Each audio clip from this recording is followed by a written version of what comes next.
Alright, this is just a little quick review of bars leak CVT transmission fix. It says it works in all continuous variable transmissions. It says it stops belt slipping, seals fluid leaks, and reduces noise. I was at AutoZone. I picked it up for about $16. I have a 2012 Nissan Altima with 151,000 miles, about to be 152.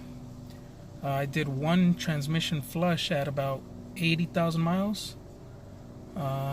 And I'll probably do one soon, since I was complaining about the noise the belt was making.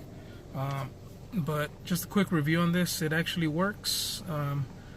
As soon as I put it in, right away, as soon as I started driving, I heard less noise, especially now that it's starting to get warmer.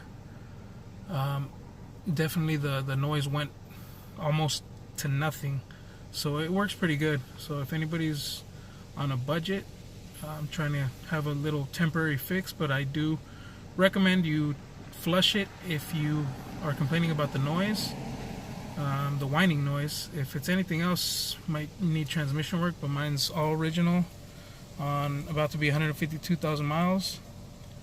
So yeah, go ahead and give it a try. I recommend it. It works. So give it a shot for all CVT owners.